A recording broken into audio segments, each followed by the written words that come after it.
जी अस्सलाम वालेकुम जी, welcome back my YouTube channel जदी विजन क्लब। दोस्तों उम्मीद करते हैं सब दोस्त खैरियत से होंगे और फिर फाट हो गए। दोस्तों छत पे आज दोस्तों मौजूद हैं और हमारे साथ जी हमारे भाई हैं जी रहीम भाई हमारे साथ मौजूद हैं। उनकी मोहब्बत है। आज रहीम भाई फर्स्ट टाइम दोस्तों हमारे पास आए हैं जी छत पे। जब से ये छत हमारी बनी है ना तब से ये फर्स्ट टाइम नहीं दूसरी बारी हो गया रहीम भाई इफ्तिताह पे आया था। हाँ, जब ये छत का हमने इफ्तिताह दोस्तों किया था तब आए थे। और जी रहीम भाई एक ऐसे बंदे हैं जिन्होंने जी दोस्तों मेरा चैनल बंद हो गया था, बड़े से निज़ाम आउट हो गए थे मेरे। और रहीम भाई ने जी अल्लाह पाक इनकी ज़िंदगी करे, इन्होंने मुझे ये सेटअप करके दिया। तो ये तो बड़ी परेशानियाँ हमने काटी हैं। तो आजकल के दौर में यार इस तरह का बंदे बड़े कम मिलते हैं जिस तरह के ये हमारे साथ इन्होंने तैयार किया। ऐसे नहीं मिलते, ठीक है ना। देखो जी हम मैं अनपढ़ सीधी जो सी बात है दोस्तों, ना मुझे किसी चीज़ का पता है ना कोई बात। ठीक है, चैनल मेरा हो गया बंद, कोई चक्कर नहीं। कोई जब किसी के पास भी जाओ ना हर बंदा आज आ जी कल आ जी, कोई चक्कर नहीं। तो ये रहीम भाई बहुत बंदे हैं जी जिन्होंने दुबई होते सी। रहीम भाई होते दुबई में थे तो रहीम भाई ने मुझे कहा जदी भाई कोई परेशानी ना लो, आप अपना ना मुझे जीमेल पासवर्ड जो कुछ भी है ना आपका वो मुझे सेंड करो। मैं इंशाल्लाह बैठ के अपना सर्च करता हूँ और देखता हूँ क्या हो सकता है, जो कुछ मुझसे होगा मैं करूँगा। तो बाकी जी इन्होंने इनकी मेहरबानी, इन्होंने बैठे हैं, इन्होंने अब की फिर मुझे अर्निंग भी आना शुरू हो गई माशाल्लाह। मेरा दूसरा चैनल जो वो महर विजन क्लब है उसमें भी दोस्तों इसी तरह का मसले मसाइल थे, वो चलता नहीं था, वो भी इन्होंने सेटिंग करके दी। तो अल्लाह का शुक्र आज दोनों चैनल से अर्निंग होती है। तो ये सब इनकी बदौलत है जी, इनकी मोहब्बत है। तो रहीम भाई आए हुए थे, मैंने कहा रहीम भाई ज़रा मुलाकात करें हमारे साथ आके। तो कहे जी देखो जी बंदे को मिलना जुलना चाहिए, इसी तरह ही बंदे के ताल्लुकात बढ़ते हैं बंदे के। तो रहीम भाई माशाल्लाह जी अपना इनका भी चैनल था दुबई में ही, अपने ब्लॉग श्लॉग बनाते थे। अब यहाँ पे इन्होंने चैनल बनाया अपना। रहीम भाई किस नाम से? आर्ट पिजन क्लब के नाम से है। और पहले मेरा परवाना पिजन क्लब से चैनल था। अच्छा। तो लोग जानते भी होंगे, लेकिन 2013 में मैंने काम ही स्टार्ट किया था। बड़े रेयर बंदे होते थे तब। जी जी। कोई ब्लॉगर था मेरे ख्याल से, मैं हाशिम को जानता था तब। ठीक एक ही ब्लॉगर था उस टाइम पे। ठीक और बाकी कोई भी ब्लॉगर नहीं होता था उस टाइम पे कबूतरों का। और 2015 से 2025 तक मैं मतलब के परदेश ही काटा है मैंने। ठीक है। और अब मैं 2025 के अभी 25 ही चल रहा है और 25 में मैं वापस आया हूँ। और अब मैं भी चाहता हूँ कि मैं भी अपना यूट्यूब पे कंटिन्यू काम करूँ और यूट्यूब पे दोबारा मैं भी आऊँ वापस। फेसबुक पे भी रीच मुझे दोबारा मिल गई है अपनी, उस पर परवाना पिजन क्लब के नाम से पेज है। उसको फॉलो ना भी करें क्योंकि उसकी मोनेटाइजेशन बंद हो चुकी है, लेकिन जो यूट्यूब पे मेरा चैनल है उसको ज़रूर फॉलो करें। और बाजियाँ शादियाँ दिखाएंगे आपको, अच्छा शौक दिखाएंगे और मेहनत मेरी होगी और सपोर्ट आपने करनी है बस इसी तरह से। अच्छा रहीम भाई अपनी जी छत बनाई है वो दोबारा बनाई जी?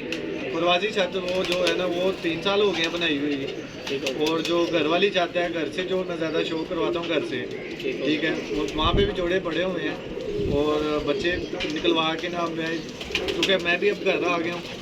तो वाला साहब होते हैं साथ मेरे, भाई साहब अजी ताहिर परवेज़ ना उस्ताद हैं, उस्ताद बंदे हैं। तो उनसे भी मैं मशवरा करता रहता हूँ। लेकिन अब मैं कोशिश यही करूँगा कि अपनी छत भी मैं घर से भी ना थोड़ी सी तैयार करूँ।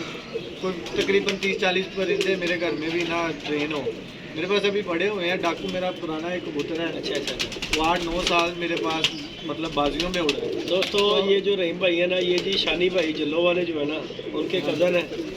ठीक है। तो शानी भाई के जी ख्याल से मेरी इनसे मुलाकात हुई तो शानी भाई ने मेरी बड़ी हेल्प करवाई जी इनके साथ। देखो जी आजकल के दौर में कोई भी किसी का नहीं वार तौर पर जब बंदा किसी पंगे में बताओ तो असी तो वैसे बड़े बड़े पंगे कर रही भाई उदों तो मैं बड़ी परेशानी से अल्लाह जाता है। देखो जी अल्लाह पाक जिंदगी के खोकर भी देखो जी उन्हें देखो चैनल मेरा बनाया जो भी किया, लेकिन उस तो बाद थोड़े साढ़े मामला थोड़े ਜਿਹੇ बिगड़ गए। फिर ज़ाहिर है जी वो चीज़ तेरा हर बंदा थोड़ी जी ना खिंच रखता है कि मैं क्यों करके जावा। तो मैं 2-4 चक्कर लाए भी सी, लेकिन नहीं मेरा चैनल का कोई मसला नहीं बना दोस्तों, आपको पता है। तो बड़ी परेशानी मैंने काटी, लेकिन फिर रहीम भाई से मुलाकात हुई, इनसे बातचीत हुई मेरी। इन्होंने कहा जल्दी उससे पहले मैं आपके पास होके चला गया था। हाँ जरूर छाता खुदा किया तकरीबन 2-3 साल पहले दी गल, 3 साल पहले दी जान दी गल। तो शानी के साथ में आया था। हाँ फर्स्ट टाइम आई थी। आप तब भी आपने ऐसे ही प्यार दिया था। तो मैं आपके पास बैठा, थोड़ी देर बैठा, मैं वीडियो नहीं कोई भी बनाई। इस तरह ही कोई वीडियो नहीं बनाई, मैं चुप करके चला गया। फिर मैं तकरीबन अल्लाह के दोस्तों यकीन माने कि ये यूट्यूब के मामले में कीड़े हैं पूरे। यार मुझे अगर कोई भी मैसेज भी आता है ना मैं रहीम भाई को मैं कहता जी ਇਹ ਮੇਲ ਆਈ है सानू नहीं ये पता है मेल का की सिस्टम है वही ना पीछे जी बड़े बड़े मसले फंसाए थे लेकिन यार इतना कीड़ा होने के बावजूद माशाल्लाह इनका चैनल बड़ा अच्छा था लेकिन इन्होंने बस वहाँ पे जब परदेश बंदा चले जाओ उतने अपनी बंदे की मत बज जाती वही ना, वो तो कौन सी मैं जब आता था सीजन में आता था, मैं आता भी सीजन में ही था, अच्छा तो तब 4-5 वीडियो बना लेनी इतवारों की, बस वही अपलोड कर देनी। उसके अलावा मेरा मोनेटाइज भी नहीं था, वो पेज भी ख़त्म हो गया, यूट्यूब का भी ख़त्म हो गया आहिस्ता आहिस्ता। अच्छा और जो मैंने अर्निंग जब 2013 की बात है, जब उस टाइम पे अर्निंग इतनी ज़्यादा थी, तकरीबन हज़ार व्यूज़ के ऊपर ना हमने $4-5 कमाए हुए हैं। अच्छा अच्छा अच्छा अच्छा अब तो अब आता है तकरीबन $1। कोई अच्छा कंटेंट हो तो $1, नहीं तो 50 सेंट आते हैं। लेकिन उस टाइम पे हमने बड़े अच्छे पैसे कमाए थे। तब तो मेरे वाला साहब भी कहते थे कि यार तू अच्छे पैसे कमा रहा है, तू क्यों बाहर जा रहा है। तो एक शौक था बस कि बाहर बाहर जाने जाने का। तो अब दुबई के वीज़े बंद हुए हैं, तो मैं भाई यहाँ गल पे ते बैठा दसो हूँ। परदेश कटना सौखी गल है हाँ जी, कोई आसान काम नहीं है। नहीं ਤੁਸੀਂ ਆਪਣੇ ਸ਼ੌਕ ਨਾਲ ਗਏ ਕਿ ਬਸ ਘਰ ਦੇ नहीं अपने शौक की वजह से। ਆਪਣੇ ਸ਼ੌਕ ਦੀ ਵਜ੍ਹਾ से मेरे वाले साहब माशाल्लाह बाटा में काम करते थे, बड़ी अच्छी पोजीशन थी उनकी। अच्छा अच्छा अच्छा तो वो कहते थे कि यार तुम जो तुझे पैसों की कमी आ रही है ना, अच्छा तुम मेरे से ले लिया कर। ताहिर कितने भाई जाने भैया 4 भाई हैं बस, माशाल्लाह 4 बड़े भाई हैं। हैं। मैं दूसरे नंबर पे हूँ, मेरे से एक बड़ा भाई है अच्छा माशाल्लाह। तो सारे कमाते हैं, अभी भी हम सारे इकट्ठे हैं। ਉਹਨਾਂ ਨੇ ਕਿਹਾ ਹੋਣਾ ਨਾ ਇੱਥੇ ਰਹਿ ਯਾਰ ਉੱਥੇ ਜਾ ਕੇ ਕੀ ਕਰ ਰਹੇ वही ना, वो कहते थे कि यार तुझे पैसों की क्या जरूरत है। हकीकत बात ठीक है, वो भी चाहते थे कि हमारा भाई थोड़ा ना अलग ना हो। मेरे वाले साहब भी कहते थे कि यार ये मेरा बच्चा है ना, जो मेरे पास ही रहे। जी गल ठीक है। माँ बाप का दिल करता है ना लेकिन फिर भी जो कीड़ा था वो मैंने ठंडा करके आया ठंडा करके आया। ठंडा करके आया मैं कितने साल रहे भाई उसे 10 साल में रहा हूँ, और अभी भी मुझे ये भी है कि अगर मुझे वीज़े खुल गए तो कोई पता नहीं, मैं निकल भी जाऊँ। ਅੱਲਾ ਕਰੇ ਯਾਰ ਯਾਰ ਨਹੀਂ ਭਾਈ ਗੱਲ ਤੇ ਜਾਨੀ ਤੁਸੀਂ ਇਹ ਮੈਂ ਗੱਲ ਜਿਹੜੀ ਕਹਿਣਾ ਗਲਤ ਤੇ ਨਹੀਂ ਕੀ ਕਿ ਜਿਹੜਾ ਬੰਦਾ ਇੱਕ ਵਾਰੀ ਪ੍ਰਦੇਸ਼ ਚਲੇ ਗਿਆ ਨਾ ਉਹ ਪਰਦੇਸੀ ਹੋ ਗਿਆ ਸਾਜੀ वो ना वो ज़हनी ਉਹਦਾ तौर ਇੱਥੇ पे ਦਿਲ ਨਹੀਂ मुझे ਲੱਗਣਾ ਸਾਜੀ नहीं लगता, ਤੇ ਅਲੱਗੇ उधर भी नहीं लगता।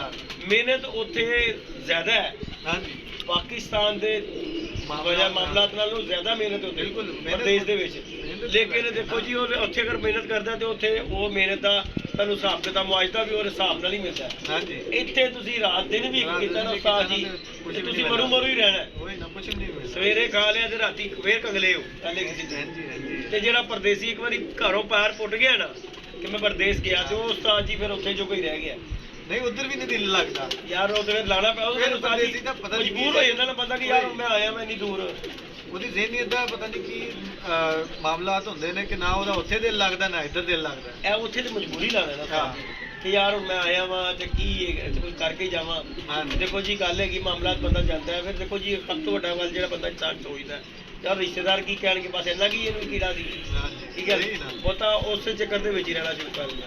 ਮੇਰੇ ਮਾਮਲਾ ਤੇ ਕੈਸੇ ਆਏ ਮੇਰਾ ਆਪਣਾ ਕਜ਼ਨ ਹੈਗਾ ਕਸ਼ਮੀਰ ਦਾ ਡੈਂਕੀ ਲਵਾਉਂਦਾ ਠੀਕ ਹੈ ਨਾ ਉਹਨੂੰ ਕੀ ਕਹਿੰਦੇ ਨੇ ਯਾਰ ਉਹਨਾਂ ਨੂੰ ਜਿਹੜੇ ਡੈਂਕੀ ਲਵਾਉਂਦੇ ਨੇ ਉਸਤਾਦ ਜੀ ਜੈਂਟ ਹਾਂਜੀ ਤੇ ਉਹ ਸੀ ਉਸਤਾਦ ਜੀ ਦੇਖੋ ਤੇ ਮੈਨੂੰ ਉਹਨਾਂ ਨੇ ਬੜਾ ਕਿਹਾ ਸੋਦੀਆ ਦੁਬਈ ਦਾ ਮੈਂ ਕਿਹਾ ਭਰਾਵਾ ਗੱਲ ਸੁਣ ਲੈ ਮੇਰੀ ਜ਼ਿੰਦਗੀ ਦੇ ਵਿੱਚ ਕਦੀ ਨੌਕਰੀ ਨਹੀਂ ਕਿਸੇ ਦੀ ਕੀਤੀ ਆਪਣੀ ਲਾਈਫ ਦੇ ਵਿੱਚ ਨੌਕਰੀ ਨਹੀਂ ਮੈਂ ਕੀਤੀ ਉਸਤਾਦ ਜੀ ਕਿਸੇ ਦੀ ਜੋ ਹੋਸ਼ ਸੰਭਾਲੀਏ ਤੇ ਇਹ ਹੁਣ 40 ਸਾਲ 38 ਸਾਲ ਉਮਰ ਹੋ ਗਈ ਮੇਰੀ ਤੇ ਹਲੇ ਤੱਕ ਨੌਕਰੀ ਨਹੀਂ ਇਹ ਇਹਨਾਂ ਦੀ ਕੀਤੀ ਨੌਕਰੀ ਕਬੂਤਰਾਂ ਦੀ ਨੌਕਰੀ ਕੀਤੀ ਉਸਤਾਦ ਜੀ ਇਹਨਾਂ ਦੀਆਂ ਬਿੱਠਾਂ ਵੀ ਸਾਫ਼ ਕੀਤੀਆਂ ਇਹਨਾਂ ਦੀ ਨੌਕਰੀ ਕੀਤੀ ਹੈ ਅੱਲਾ ਜਾਣਦਾ ਨੌਕਰੀ ਸਰਕਾਰੀ ਚੱਡੀ 603 ਵਰਕਸ਼ਾਪ ਤੇ ਤੇ ਬੜੇ ਅੱਛੇ ਸਾਡੇ ਭਾਈ ਨੇ ਉਹਨਾਂ ਨੇ ਮੈਨੂੰ ਕਿਹਾ ਜਿੱਦੀ ਭਾਈ ਮੈਂ ਤੁਹਾਨੂੰ ਨੌਕਰੀ ਲਵਾਉਣਾ ਮੇਰੇ ਨਾਲ ਦੇ ਲਾਗੇ ਵਰਕਸ਼ਾਪ ਉਹਨੂੰ ਲਟਿਆਰ ਹੋਣ ਵਾਲੇ ਹੋਣੇ ਨੇ ਤੇ ਜਿੱਦੀ ਉਹਨਾਂ ਨੇ ਕਿਹਾ ਨਾ ਭਾਈ 7 ਵਜੇ ਉੱਠ ਕੇ ਜਾਏਗਾ ਕਿਹੜਾ ਤੇ ਇਹਨਾਂ ਦੀ ਨੌਕਰੀ ਕਰ ਲਈ ਸਵੇਰੇ ਵੇਖੋ ਨਾ ਉੱਠੀ ਦਾ ਪਿੱਠਾ ਸਾਫ਼ ਕਰਨੇ ਆ ਖੁੱਡੇ ਸਾਫ਼ ਕਰਨੇ ਆਪਣਾ ਮੂੰਹ ਧੋਈਏ ਨਾ ਧੋਈਏ ਇਹਨਾਂ ਨੂੰ ਸਵਾਰਨਾ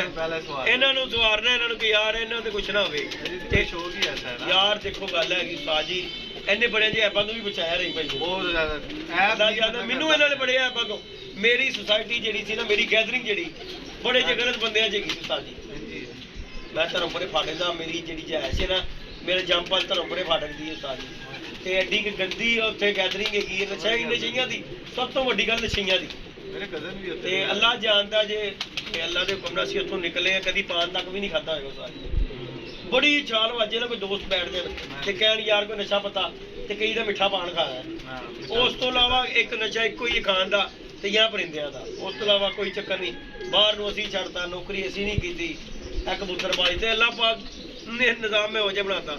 ਇਹ ਤੇ ਮੇਰੀ ਵਾਲਦਾ ਸੀ ਉਸਤਾਦ ਜੀ, ਉਹ ਇੰਨਾ ਖਿਲਾਫ ਸੀ ਕਬੂਤਰਬਾਜ਼ੀ ਦੇ, ਯਕੀਨ ਮੰਨੋ ਕਿ ਜਦੋਂ ਉਹਨਾਂ ਨੇ ਉੱਡ ਜਾਣਾ ਤੇ ਮੈਂ ਕਬੂਤਰਾਂ ਵੇਖ ਉਹਨਾਂ ਨੇ ਵੀ ਡੰਡੇ ਹੀ ਮਾਰਦੇ ਨੇ। ਤੇ ਜਿਸ ਤਰ੍ਹਾਂ ਉਹ ਫੌਤ ਹੋਏ ਨੇ, ਉਹਨਾਂ ਦੇ ਫੌਤ ਹੋਣ ਤੋਂ ਕੋਈ ਸਾਲ ਕੇ 6 ਮਹੀਨੇ ਦਾ ਟਾਈਮ ਪਿਆ ਤੇ ਮੈਂ ਦੁਕਾਨ ਪਾ ਲਈ। ਤੇ ਦੁਕਾਨ ਪਾਉਣ ਤੋਂ ਬਾਅਦ ਅੱਜ ਇਹ 440 ਲੱਗੇ ਆ ਰਹੇ, ਅੱਲਾਹ ਪਾਕ ਖੈਰ ਕਰੇ। ਤੇ ਇਹ ਹੀ ਬਸ ਬਣਾਇਆ। ਬਾਕੀ ਜਿਹੜੇ ਰਹਿ ਗਏ ਸਾਡੇ ਆਪਣੇ ਬੜੇ ਰਿਸ਼ਤੇਦਾਰ ਨੇ, ਅਜ਼ੀਜ਼ ਨੇ, ਕਜ਼ਨ ਨੇ, ਜਿਹੜੇ ਬਾਹਰ ਹੁੰਦੇ ਨੇ। ਲੇਕਿਨ ਭਾਈ ਪਰਦੇਸੀ ਬੜਾ ਔਖਾ ਭਾਈ, ਪਰਦੇਸ ਬਹੁਤ ਪਰਦੇਸ ਔਖਾ ਭਾਈ। ਨਾ ਬੰਦਾ ਸਾਡਾ ਇੱਕ ਦੋਸਤ ਗਿਆ ਸੀ ਅਗਲੇ ਦਿਨ ਉਸਤਾਦ ਜੀ, ਉਹ 3 ਮਹੀਨੇ ਰਹਿ ਕੇ ਆਇਆ। ਉੱਥੇ ਜਾ ਕੇ ਬਿਮਾਰ ਹੋ ਗਿਆ, ਸਕੇ ਮਾਮਿਆਂ ਕੋਲ ਦੁਬਈ ਗਿਆ, ਸਕੇ ਮਾਮੂਆਂ ਕੋਲ। ਉੱਥੇ ਗਿਆ ਉਸਤਾਦ ਜੀ ਬਿਮਾਰ ਹੋ ਗਿਆ, ਉਹਨੂੰ ਕਾਲਾ ਜ਼ੁਕਾਮ ਹੋ ਗਿਆ। ਠੀਕ ਹੈ, ਤੇ ਉਹਨੇ ਆ ਕੇ ਜਦੋਂ ਉਸਤਾਦ ਜੀ ਆਪਣੀ ਕਹਾਣੀ ਸੁਣਾਈ ਹੈ ਨਾ ਮੈਨੂੰ, ਕਹਿੰਦਾ ਉਸਤਾਦ ਜੀ ਅੱਲਾ ਦੀ ਕਸਮ ਇਕੱਲਾ ਬਹਿ ਕੇ ਰੋਣਾ ਥਾ ਕਮਰੇ 'ਚ ਬਹਿ ਕੇ। ਉਹਦੇ ਸਵੇਰੇ ਦਿਹਾੜੀ ਲਾਉਣ ਚਲੇ ਜਾਂਦੇ ਸੀ, ਕਹਿੰਦਾ ਇੱਕ ਅੱਧਾ ਦਿਨ ਹੀ ਉਹ ਰਹੇ ਹੋਣੇ ਨੇ ਮੇਰੇ ਕੋਲ। ਉਸ ਤੋਂ ਬਾਅਦ ਉਹਨਾਂ ਨੇ ਮੇਰੀ ਜਾਨ ਛੱਡਤੀ, ਪਤਾ ਹੀ ਨਹੀਂ ਯਾਰ ਅਸੀਂ ਆਪਣੀ ਡਿਊਟੀ ਤੇ ਜਾਣਾ। ਤੇ ਕਹਿੰਦਾ ਯਾਰ ਦੇਖੋ ਆਪਣੀ ਜਗ੍ਹਾ ਤੇ ਉਹ ਵੀ ਰਾਈਟ ਨੇ ਕਿ ਅਗਰ ਹੁਣ ਮੇਰੇ ਚੱਕਰੇ ਫੇਰ ਨੌਕਰੀਆਂ ਖਤਮ। ਤੇ ਪਰਦੇਸ ਬਹੁਤ ਔਖਾ ਯਾਰ। ਤੇ ਭਾਈ ਸਲੂਟ ਹੈ ਸਾਡਾ ਪਰਦੇਸੀਆਂ ਨੂੰ ਭਾਈ, ਜਿਹੜੇ ਪਰਦੇਸ ਕੱਟਦੇ ਨੇ। ਮੈਂ ਵੀ ਉਂਝ ਕਰਾਚੀ ਰਹਿ ਗਿਆ, ਕਰਾਇਆ ਤੇ ਉਹ ਵੀ ਦੇਖੋ ਹੀ ਪਰਦੇਸ ਸੀ। ਲੇਕਿਨ ਦੇਖੋ ਜੀ ਉਹ ਇੱਕ ਆ ਜਾਂਦਾ ਕਿ ਪਤਾ ਯਾਰ ਜੇਬ 'ਚ ਇੰਨੇ ਕੁ ਪੈਸੇ ਉਹਨੇ ਨੱਸ ਜਾਓ, ਟ੍ਰੇਨ 'ਚ ਬਹੁਤ ਘਰ ਨੱਸ ਜਾਓ। ਤੇ ਜਿਹੜਾ ਪਰਦੇਸ ਹੈ ਨਾ ਦੇਖੋ ਜੀ, ਉੱਥੇ ਵਾਪਸ ਆਉਣ ਲਈ ਵੀ ਸਾਜੀ ਪੈਸੇ ਚਾਹੀਦੇ। ਚੰਗਾ ਭਲਾ ਪੈਸਾ ਚਾਹੀਦਾ ਵਾਪਸ ਆਉਣ ਲਈ, ਟਿਕਟ ਕਰਾਉਣ ਲਈ ਸਾਜੀ। ਦੁਬਈ 2.5 ਘੰਟੇ 3 ਘੰਟੇ ਦੀ ਫਲਾਈਟ ਹੈ ਤੇ ਯਕੀਨ ਕਰੋ ਉੱਥੋਂ ਘਰ ਆਈ ਜਦੋਂ ਵੀ ਵਿਜ਼ਿਟ ਕਰਨਾ ਹੈ ਨਾ, ਕੋਈ ਵੀ ਪਰਦੇਸੀ ਦੁਬਈ ਵਾਲਾ ਵੇਖਦਾ ਹੋਏਗਾ ਤਾਂ ਤੁਹਾਨੂੰ ਦੱਸੇਗਾ ਕਿ ਆਰਾਮ ਦੇ ਨਾਲ 5 ਲੱਖ ਰੁਪਇਆ ਲੱਗ ਜਾਂਦਾ। 1.5 ਲੱਖ ਨਹੀਂ, ਮਤਲਬ ਕਿ ਇੱਕ ਟਿਕਟ ਨਾਲ ਤੁਸੀਂ ਚੀਜ਼ਾਂ ਜਿਹੜੀਆਂ ਖਰੀਦਣੀਆਂ ਨੇ, 1000 ਖਾਲੀ ਹੱਥ ਕੀ ਜਾਣਾ, ਜਿਹੜੀਆਂ ਤੁਸੀਂ ਚੀਜ਼ਾਂ ਖਰੀਦਣੀਆਂ ਨੇ ਨਾ, ਉਹਦੇ ਵਾਸਤੇ ਵੀ ਲੈਣੀ ਪੈਣੀ, ਇਹਦੇ ਵਾਸਤੇ ਵੀ ਯਾਰ। ਉਹ ਵਿਚਾਰਾ ਉਹਦੇ ਵਾਸਤੇ ਆ ਗਿਆ ਜ਼ੀਰਾ ਬੱਚਾ। ਠੀਕ ਹੈ, ਕੋਈ ਬਾਤ ਨਹੀਂ, ਕੋਈ ਨਹੀਂ, ਬਹਿ ਜਾਏਗਾ ਤੇ ਬਹਿ ਜਾਏਗਾ। ਸਾਰਿਆਂ ਨੂੰ ਰਾਜ਼ੀ ਰੱਖਣਾ ਉਹਨੇ ਵਿਚਾਰੇ ਨੇ। ਸਾਜੀ ਗੱਲ ਤੇ ਹੈ ਨਾ, ਇੱਕ ਵਿਜ਼ਿਟ ਦਾ ਉਹਨੂੰ ਪਾਕਿਸਤਾਨ ਵਿਜ਼ਿਟ ਤੋਂ ਉਹਨੂੰ 4-5 ਲੱਖ ਰੁਪਇਆ ਜਦੋਂ ਉਹਦੇ ਕੋਲ ਜੁੜਦਾ ਹੈ ਨਾ, ਉਹ ਕਹਿੰਦਾ ਮੈਂ ਚੱਲਾ ਜੇਗਾ। ਮੈਂ ਤਾਂ ਕੁਝ 6 ਮਹੀਨਿਆਂ ਬਾਅਦ ਹੀ ਤੁਰਿਆ ਰਹਿਣਾ ਹਾਂ। ਮੈਨੂੰ ਤਾਂ ਕੋਈ ਪੁੱਛਣ ਵਾਲਾ ਵੀ ਨਹੀਂ ਸੀਗਾ। ਉਹ ਜਿਹੜਾ ਵੀ ਮੈਨੂੰ ਵੇਖਦਾ ਸੀ ਕਹਿੰਦੇ ਯਾਰ ਤੂੰ ਗਿਆ ਨਹੀਂ ਵਾਪਸ। ਤੇ ਉਹਨੂੰ ਮੈਂ ਕਹਿੰਦਾ ਯਾਰ ਮੈਂ ਹੁਣੇ ਤੇ ਆਇਆ ਵਾਂ। ਮੰਨਦੇ ਹੋ ਨਾ, ਪਰਦੇਸੀ ਦੀ ਜ਼ਿੰਦਗੀ ਔਖੀ ਹੈ ਯਾਰ, ਬਹੁਤ ਔਖੀ, ਬੜਾ ਔਖਾ ਕੱਟਦਾ, ਬੜੀ ਮੁਸ਼ਕਿਲ ਨਾਲ ਪੈਸੇ ਇਕੱਠੇ ਕਰਦਾ ਉਸਤਾਦ ਜੀ, ਬੜੇ ਮੁਸ਼ਕਿਲ ਨਾਲ ਪੈਸੇ ਇਕੱਠੇ। ਮੈਂ ਵੀ ਆਪ ਕਹਿਣਾ ਕਿ ਅਗਰ ਮੇਰਾ YouTube ਚੈਨਲ ਅੱਛੇ ਤਰੀਕੇ ਦੇ ਨਾਲ ਚੱਲ ਗਿਆ ਨਾ ਤੇ ਮੈਂ ਵੀ ਸੈਟਲ ਹੋ ਜਾਣਾ ਯਾਰ। ਮੇਰੇ ਵੀ ਉਹਨਾਂ ਮਾਸ਼ਾਅੱਲਾ ਬੱਚੇ ਹੋ ਗਏ ਨੇ, ਸ਼ਾਦੀ ਤੇ ਮੇਰੀ 2020 ਦੀ ਹੋਈ ਹੈ। ਅੱਛਾ, ਤੇ ਹੁਣ ਬੱਚੇ ਵਗੈਰਾ ਨੇ ਮਾਸ਼ਾਅੱਲਾ। ਮੇਰਾ ਵੀ ਕੋਈ ਨਾ 1 ਸਾਲ ਹੁਣ ਮੈਨੂੰ ਹੋ ਚੱਲਾ ਆਏ ਨੂੰ, ਤੇ ਕਾਫੀ ਟਾਈਮ ਹੋ ਗਿਆ, 6-7 ਮਹੀਨੇ ਹੋ ਗਏ ਨੇ। ਤੇ ਹੁਣ ਮੈਂ ਵੀ ਬੱਚਿਆਂ ਦੇ ਵਿੱਚ ਨਾ ਜ਼ਿਆਦਾ ਰਹਿ ਕੇ ਨਾ, ਹੁਣ ਬੱਚਿਆਂ ਦੀ ਨਾ ਇੱਕ ਆਦਤ ਜੀ ਬਣ ਗਈ। ਤੇ ਮੈਂ ਵੀ ਕਹਿੰਦਾ ਹਾਂ कि बस ना। चलो जी दोस्तों, आप दोस्तों से रिक्वेस्ट है जी, हमारे रहीम भाई का चैनल जो बना है दोस्तों से सपोर्ट करें।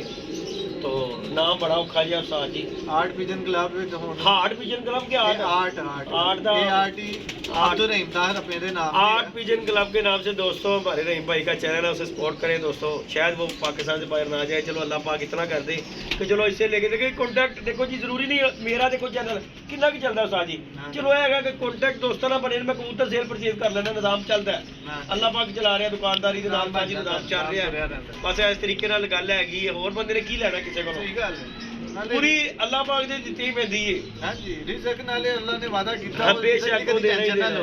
तो बाकी दोस्तों आपको शौक करवाते हैं, अभी को एक जोड़े का शौक करवाना हमने अपने स्टार के लिए, साथ चौधरी एकड़ जलाद के लिए जोड़ा मैंने लगाया है और जोड़ा लग गया।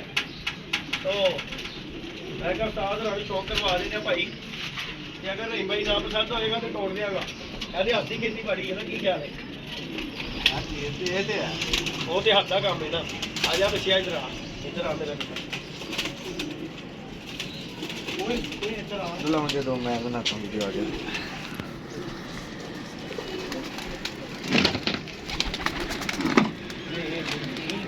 ਓਏ ਤੂੰ ਵੀ ਤੇ ਥੱਲੇ ਆ ਗਿਆ ਹੀਰੋ। लो जी रहीम भाई का शौक करवाना जी, इधर दिखाओ जरा रहीम भाई, आज इधर आपको भी शौक करवाते हैं। ले जी दोस्तों, ये जी जोड़ा लगाया दोस्तों मैंने, उस्ताद जी ये लग गया। ले जी दोस्तों, ये शौक है जी, छपड़ा हमने शौक जोड़ा लगाया, लग गया इसके साथ। कपर कुंदे का भी मैं शौक, कमरे कैमरे साढ़े का रिजल्ट नहीं उस्ताद जी को चंगा, ਇਹਦਾ भी को हल कटांगे। ये ले जी दोस्तों, ये चपड़ी और ये चपड़ा कबूतर लगाया इसके साथ, ये देखिए जी। लो जी रहीम भाई, इधर हम तो सीधे कैमरा कुमरा भी समझते हो, ਮੇਰਾ ਸ਼ੌਂਕ ਕਰਾਓ ਸਾਜ ਜੀ ਨੂੰ।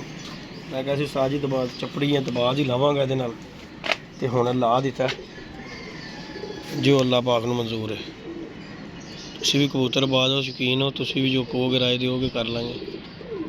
ਧੁੱਪੇ ਕਰਾਂ ਨਹੀਂ ਬਈ ਆਖਾ ਦੀ। ਹਾਂਜੀ ਇੱਧਰ ਲੈ ਆਓ ਥੋੜੀ।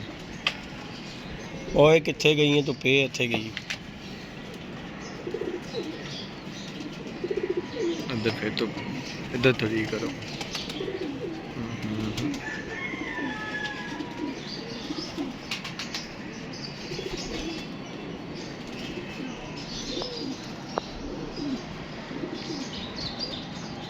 ਕੱਪੜਿਆਂ ਦੇ ਵਿੱਚੋਂ ਬਣਿਆ ਹੈ। ਹਾਂਜੀ ਹਾਂਜੀ ਆਖੇ ਦੀ ਚੱਪੜਿਆਂ ਲਈ।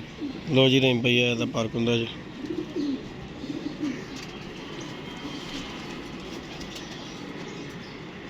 ਮਾਸ਼ਾਅੱਲਾ ਤਲਵਾਰ ਪਰ ਸਿੰਘ। ਬੜਾ ਹੀ ਅੱਛਾ ਲੱਗਾ। ਹਾਂਜੀ ਲੋ ਜੀ ਐਸਾ ਜੀ ਬਹੁਤ ਹੀ ਅੱਛਾ ਪਰ ਲੱਗਾ ਇਹਨੂੰ।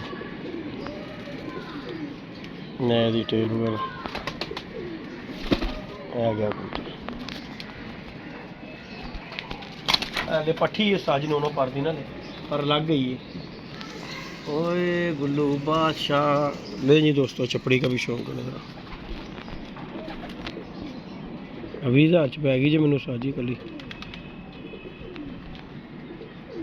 जे कम कर गया तो कहीं भी पूरे हो जी रहे भाई। ए पट्ठी चले 7-7 8-8 पर दी पर लग गई है नहीं अंडे ला देने साजी, क्योंकि बाबा जी ने उन्हें सैट कर लिया। ये माशाअल्लाह दी बनतर जी ये पट्ठी है।